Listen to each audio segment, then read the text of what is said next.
Hello bachcho. So let's read the question.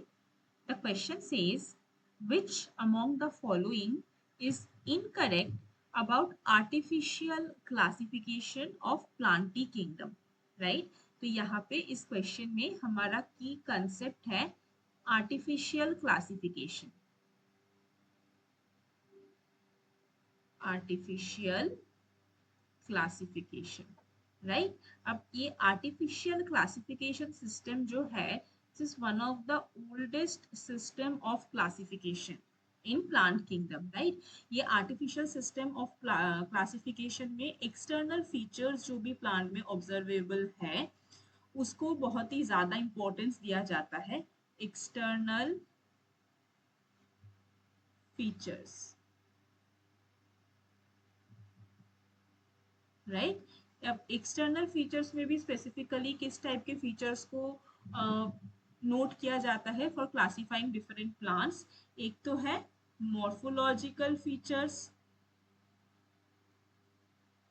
अब morphological features मतलब यहाँ पे majorly vegetative property of a particular plant के बारे में बोला जा रहा है. वेजिटेटिव प्रॉपर्टीज को इम्पोर्टेंस दिया जाता है. उसके साथ साथ सेम इम्पोर्टेंस दिया जाता है सेक्सुअल प्रॉपर्टीज को. जैसे कि प्लांट में अगर एंड्रोइशियम है तो उसका ऑर्गेनाइजेशन कैसे है, that is also very important for the artificial classification of plants, right. अब उस बेसिस पे हम यहाँ पे चार ऑप्शंस गिवन है, उनको वन बाय वन रीड करेंगे और इनमें से कौन सा ऑप्शन इनकरेक्ट है उसको स्टडी करेंगे.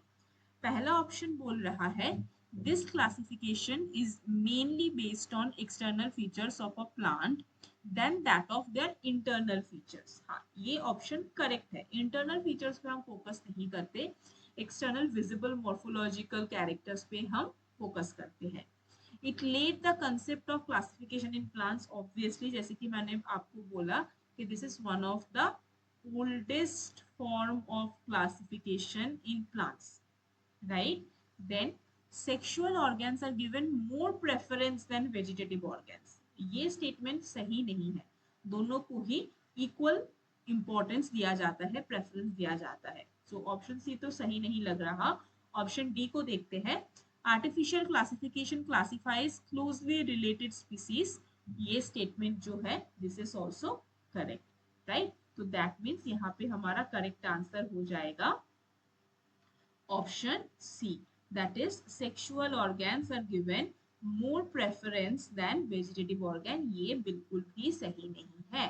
So I hope the concept of artificial classification is clear to you. All the best.